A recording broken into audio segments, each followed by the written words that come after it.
First cars have to be fun, they have to be cheap, and they have to be relatively reliable. And that's why you're here watching another ideal video, because you know we have scientifically backed ideal lists. And this one is no different, with 5 great first cars and an honorable mention, baby, that you can snag for under 3,000 bucks.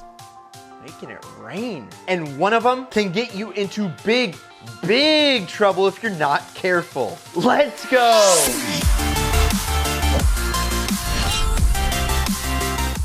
WRX stands for World Rally Experimental. And you know what else it stands for? The ultimate Hoonmobile. Just look at this thing. It's absolutely gorgeous. I don't think there's a bad angle on that car. Subaru decided to import their newest Impreza back in 2002, and it was known as the GD chassis, and those very unique headlights made this Subi affectionately known as the Bug Eye. I mean, at least it's not the Stink Eye.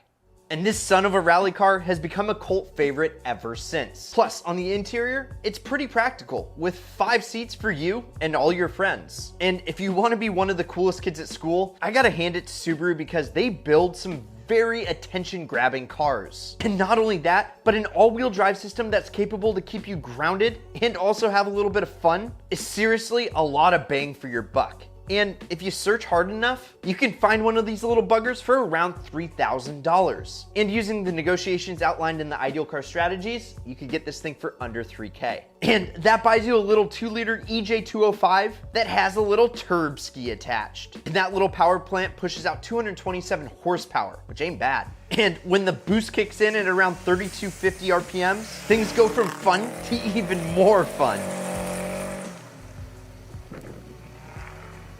As you can tell, this car isn't only just good handling, but it's not that fast nor slow. In fact, 0 to 60 comes in an impressive 5.4 seconds. See what I did there? Go snagging an impressive Ideal T. It's pretty impressive. 22B. That rhymed. Seriously, everything in this car, the engine, the transmission, and the telepathic steering really is just, it all works really well together, making it one of the most fun cars to drive on this list. Oh, and I almost forgot, this thing also comes in a wagon. Yeah, and just in case you need a little extra space. And let me answer the question that I know you're asking. Yes, you can put a bed in the back of your wagon. I mean, they don't call them a shaggin' wagon for nothing.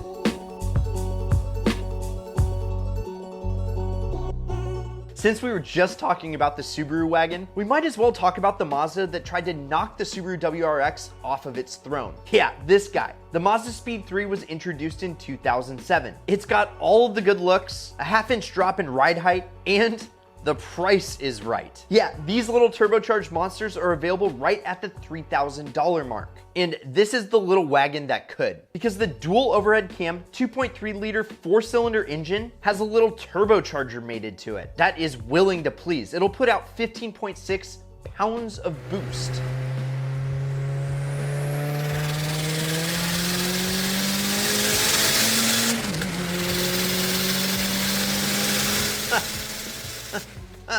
And that's good for 263 horses and 280 foot-pounds of torque, which all that power is delivered to only the front wheels, so you just gotta get used to torque steer. And when you put that power to the pavement, 0 to 60 is in 5.8 seconds.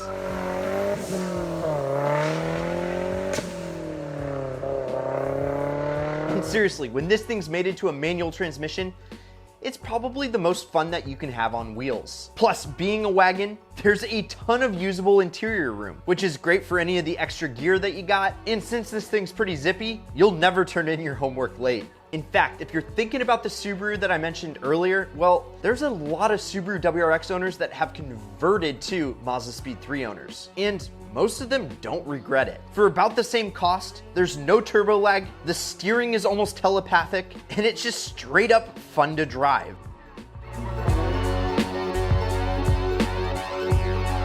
We all know that Miata is the answer to everything, and Honda went directly after the Miata with the Honda Civic Del Sol. Yeah, this is the 2-seater Targa version of the Civic. And yeah, it looks a little bit funky, but don't let the looks fool you. The Civic Del Sol was the successor to the CRX, which was definitely a ball of fun. And the Del Sol was the younger, more nimble version of the CRX, with a cockpit that's directed towards the driver and a buttery smooth shifter that we all know and love from Honda. Plus, this thing had exceptional build quality. And the fact that you could remove that target top for topless motoring is definitely an A+ in my book. Now, the Del Sol came in 3 different versions: the S, the SI, and the VTEC. The S had the 1.6 liter engine and only put out 106 horsepower. The SI had a 1.6 liter and put out about 20 more horses than the normal S. And the VTEC, which had the 1.6 liter dual overhead cam VTEC motor, also known as the B16A3, putting out 160 horses and redlined at 8,200 RPMs. And you want to consider getting any version as long as it's the VTEC, which luckily you can find for under $3,000. Now, 160 horsepower and a 2,300 pound curb weight, 0 to 60 comes in a little less than 7.5 seconds.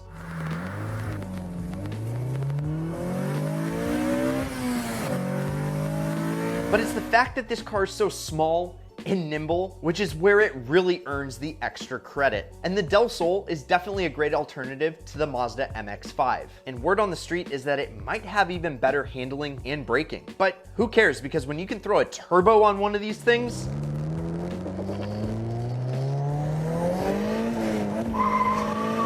yeah, Honda reliability with the turbo. Life can't get much better than that.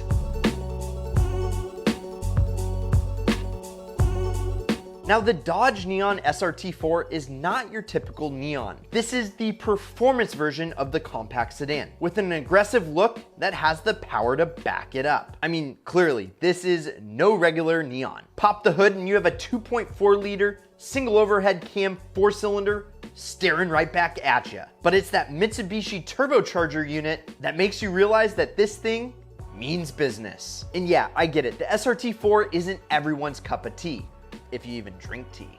But with 215 horsepower under the hood, you can hit 0 to 60 in just 5.6 seconds, and it sounds like this.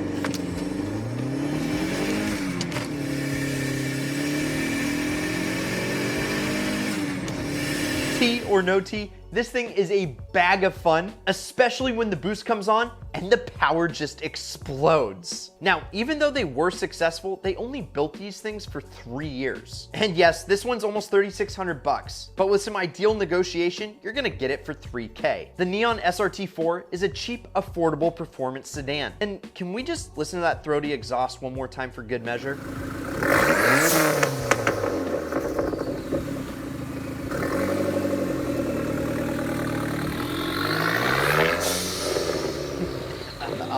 That is amazing. Now, just remember, the more stock, the more reliable, and probably not as much fun. But just remember that. The more stock a turbocharged car is, the more reliable it's gonna be. What did you want to be when you grew up? Was it an astronaut, a firefighter, or a policeman? Yeah, you can make all your wildest childhood dreams come true and pick up a Crown Vic P71. And they built these things from 1992 all the way up till 2011. And they literally dominated police forces throughout North America. And what's great is that for 12 years, the Crown Vic's design didn't change. And it was a pretty simple recipe: V8, rear wheel drive, and steel on frame design. V8 powered and rear wheel drive. Donuts, anyone?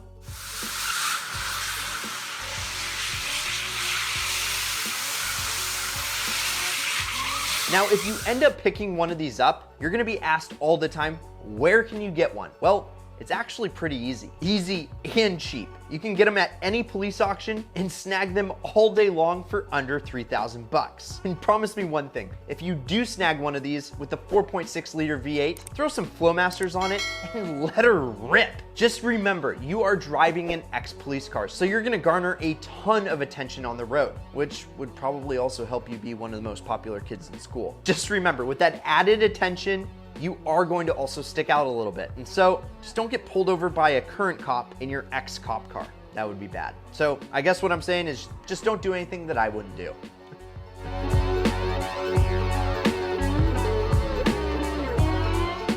Yeah, the answer to everything. You guys remember the original MX5 with those pop up and down headlights? Yeah, I know we all love them, but the reason that Mazda had to do a design change was that those headlights didn't pass pedestrian safety laws anymore. So this NB Miata was produced. And it's a little bit more refined, a little bit bigger, more aerodynamic, and just overall a little bit more sorted. But one thing's for sure, this thing was just as much fun because you got the front engine, rear wheel, 50-50 weight distribution, which equates to a perfectly handling sports car. And what's absolutely crazy is you can pick these things up for under 3,000 bucks all day long. The motor's lively and it puts out decent horsepower, making this thing a ton of fun to drive even at the limit. It's a fantastic budget sports car and it's gonna give you a ton of driving enjoyment, just like these 5 dirt cheap cars with over 400 horsepower. Or check out what YouTube recommends you watch next. Oh, and if you haven't yet, please subscribe, but either way, you can't lose, and as always, keep living